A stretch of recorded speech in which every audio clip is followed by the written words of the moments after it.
만일 내게로 돌아와 내 계명을 지켜 행하면 너희 쫓긴 자가 하늘 끝에 있을지라도 내가 거기서부터 그들을 모아 내 이름을 두려고 택한 곳에 돌아오게 하리라 하신 말씀을 이제 청하건대 기억하옵소서.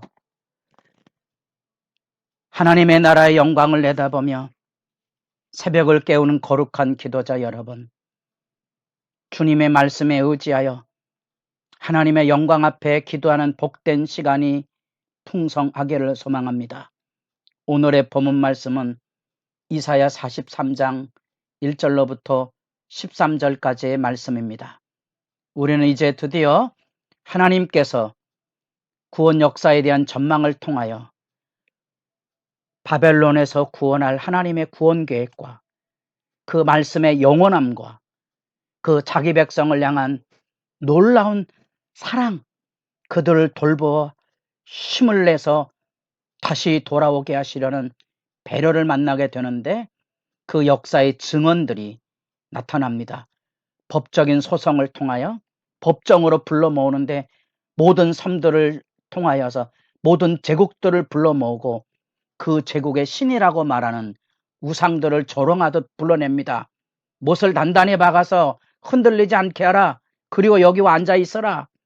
자기 스스로 걷지도 못하고 말하지 못하는 우상들을 불러내며 하나님이 누구신가를 이제 이전 일과 새 일을 통하여서 예언하시고 성취하시는 하나님의 영광과 주권을 이야기하고 그 안에서 여호와의 종의 노래에 대한 증언이 담겨졌습니다. 이제 43장부터 48장까지는 그 구원의 역사적인 내용, 바벨론에서 구원받는, 그래서 그것이 이제 새로운 출애굽의 이미지로 설명이 되고, 이 새로운 출애굽의 전면에 등장하는 것은 마치 모세처럼 고레스란 이름이 예언이 됩니다.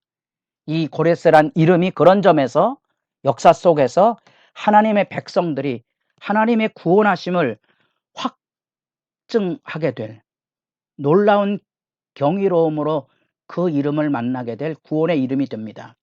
그 고레스를 통하여 전면에 대두되고 있지만 하나님이 이루시는 구원의 나라, 구원의 역사는 이 여호와의 종의 노래로서 확증이 됩니다. 그 구원의 첫 출발은 43장 1절로부터 7절까지의 내용인데, 내가 너를 사랑하노라 하는 하나님의 구원 역사의 증언입니다. 이스라엘 백성들은 지금 오만의 자리에 떨어 있지만 결국 끝내 바벨론 포로로 끌려가게 될 것입니다. 하나님께서 그들에게 이 구원의 약속의 말씀을 들려주며 낙심하지 않기를 원하고 계신 거지요. 그 상처난 심령을 싸매시면서 구원의 날을 기다리게 하시고 구원의 약속으로 어루만져 주십니다.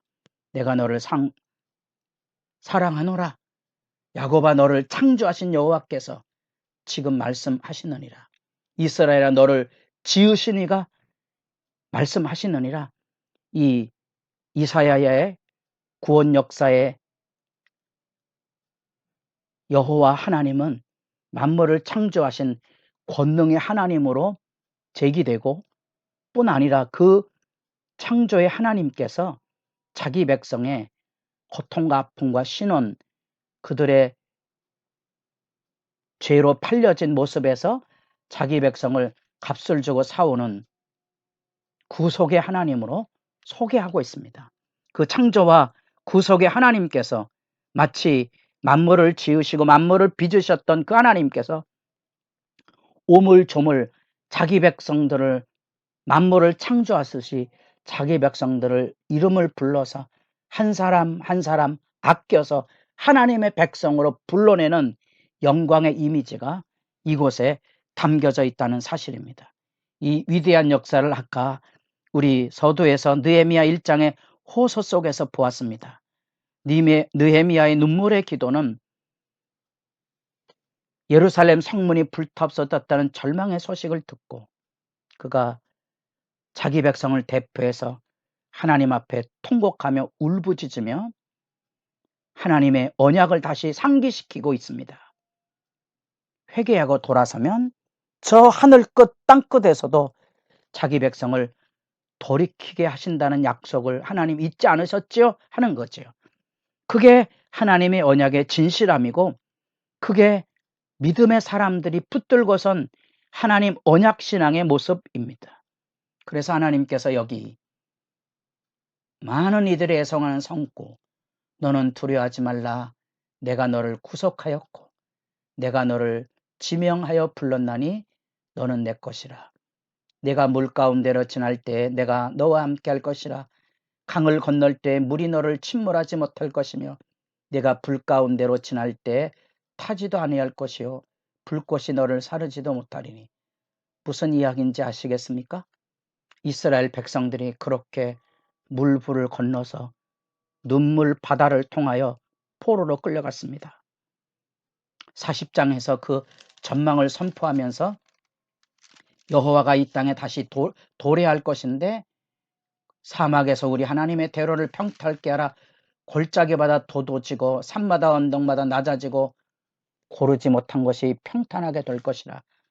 산 넘고 물 건너 눈물로 끌려가던 포로길, 그 자리에 구원의 날이 도래할 때에는 하나님께서 물불이 엄몰치 못하도록 자기 백성을 소중하게 안아서, 이스라엘 백성 애굽에서 안아서 인도해냈던 것처럼 하나님께서 자기 백성들을 그렇게 품에 안아서 평탄하게 시온의 대로를 열어 하나님의 구원의 영광을 풍성히 경험하도록 하나님께서 도우실 것에 대한 약속입니다.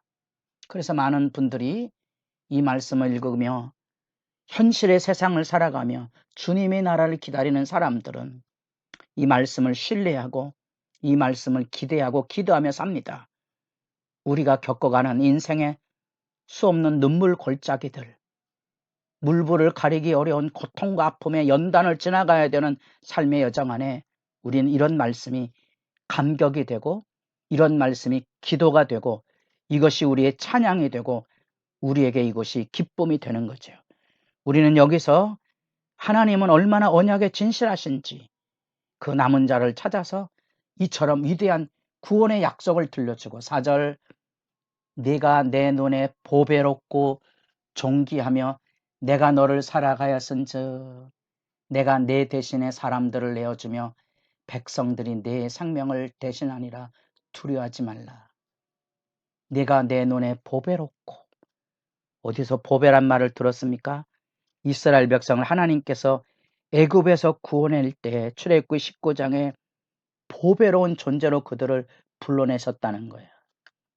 이 백성이 하나님의 구원을 망각하고 자행자지하며 하나님의 언약을 깨뜨리고 주의 제단을 허는 수치와 부끄러움을 드러내므로 포로로 끌려갔지만, 하나님 편에서는 여전히 그들을 사랑하고 여전히 그들을 보배로 맞아줘서 바벨론의 비참한 삶의 환경에서 건져내시고 구출해내실 거라는 거지요.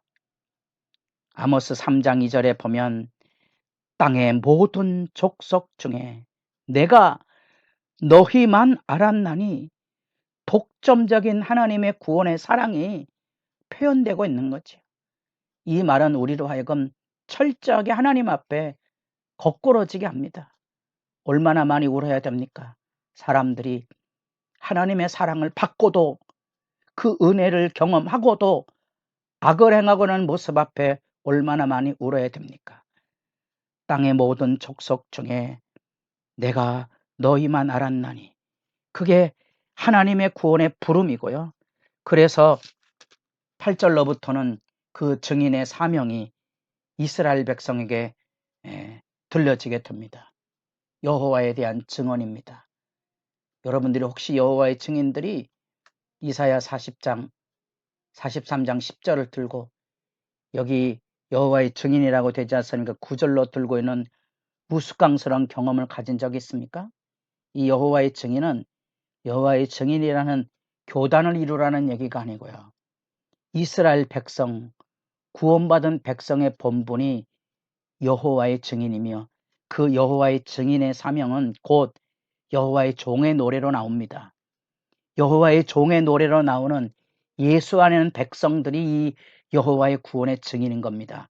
하나님을 알고 하나님을 섬기며 그 구원을 이루시는 그 증인의 사명이, 그래서 사도행전 1장 8절에 오직 성령이 너희에게 임하시면 너희가 권능을 받고 예루살렘과 온 유대와 사마리아와 땅끝까지 이르러 내 증인이 되리라. 이 여호와의 증인이 곧 예수의 증인이지 여호와 증인의 교단을 이루라는 게 아닙니다. 여러분, 이 분명한 책임감을 우리가 기억하며 사셔야 됩니다. 나는 너희를 사랑하노라 하신 그 하나님께서 우리로 하여금 우리를 구원하사 우리를 통하여 이 하나님의 구원의 은혜를 알고 주님을 기쁘게 섬길 뿐 아니라 증인으로 하나님 앞에 서기를 소망하고 계신다는 겁니다.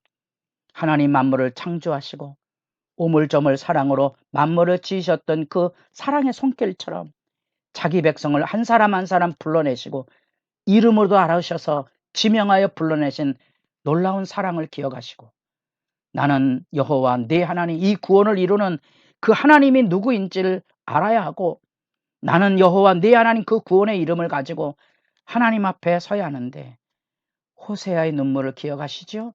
그래서 우리는 이 반역하는 족속의 이스라엘 백성을 향한 통곡을 만나게 됩니다.